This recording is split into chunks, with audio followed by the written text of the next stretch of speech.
Hey guys, Void of Dust Gaming here, and this is a beginner's guide for Butterfly. As you can see, we have a Ryoma in the counter jungle, the opposing jungle, and this will be a quick video on what I would do if I start off with playing Butterfly and you want to know how to play this hero. So I'm going to talk about her equipment, and I'm going to talk about the rotation that I think that it's quite good for her, and you will see a pretty short video. And yeah, it's going to be a quick game as the enemy surrenders, but it's going to be a really good overview on how to make Butterfly work, especially if you are a beginner.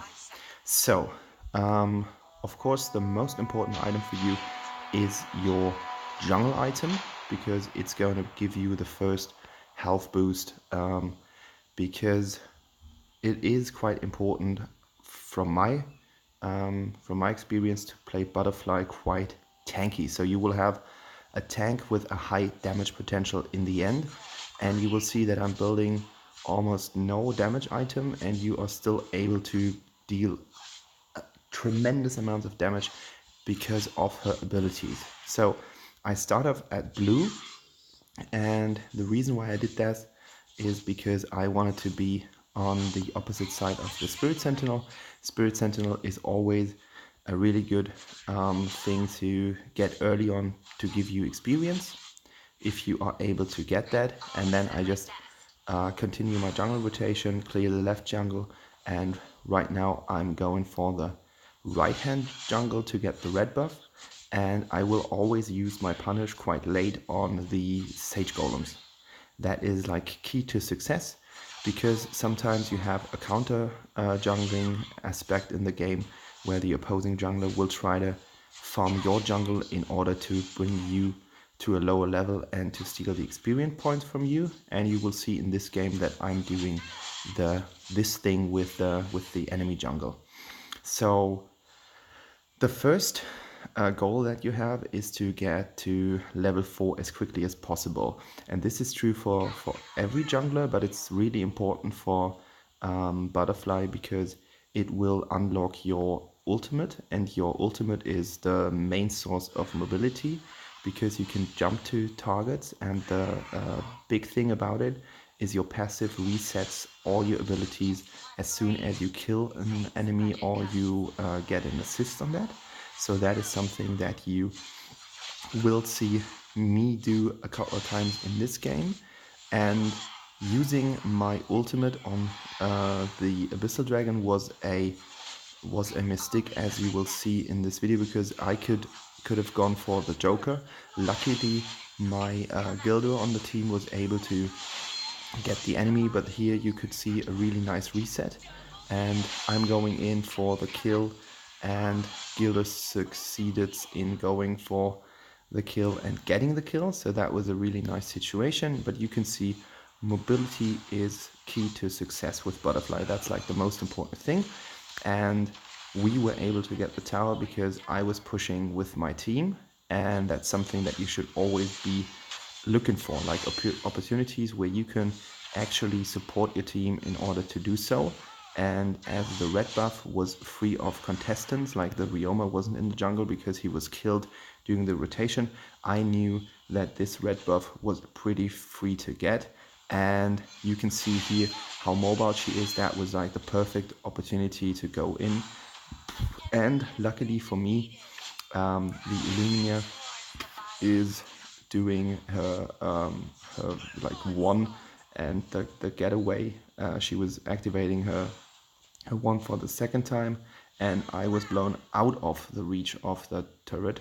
So this was quite lucky for me.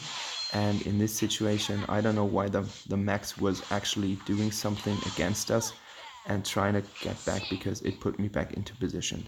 And as soon as I got the kill, you can see that I am continuing my normal jungle rotation. Like, it is about like try to find a window, try to find an opportunity to get in, get the kill, get an assist, killing the enemy, and then afterwards immediately continue with your jungle rotation, because as you can see, there's a little number on the X, like on the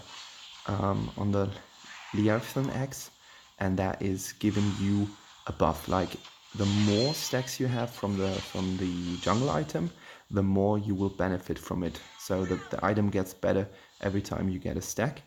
And as we are pushing quite hard, I can see that this will be an easy Abyssal Dragon for us. And the Abyssal Dragon is a really important objective because it will give the whole team experience points as well as gold. And therefore, you should always try to get it.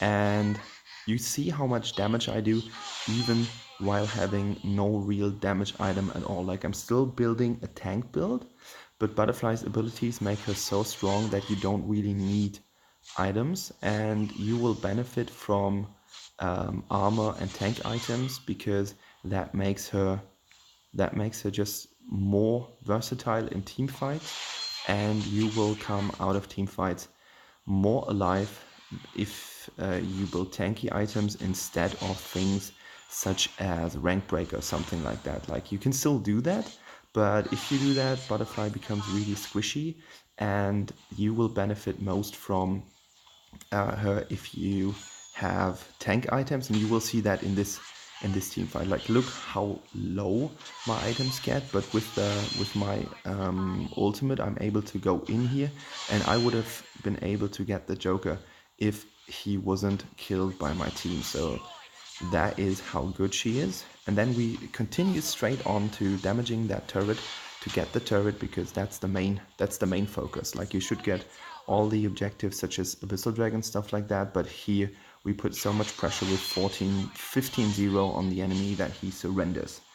And that is my quick guide on Butterfly. It's like all about rotation, try to get the objectives, try to gank enemies as soon as you see a window with your team, and you will win the game. It's as easy as that. For the guys who want to know what Arcana I use damaging Arcana only. Skewer, Assassinate, and the other one is Onslaught, because you do so much damage because of your items, and you have so much, not the items, the abilities, you have so much armor that you can go full Arcana on damage. So as you can see, that's my build, and that was my quick guide on Butterfly. I'm Boyd of Dusk Gaming. Thanks guys for watching. Bye bye.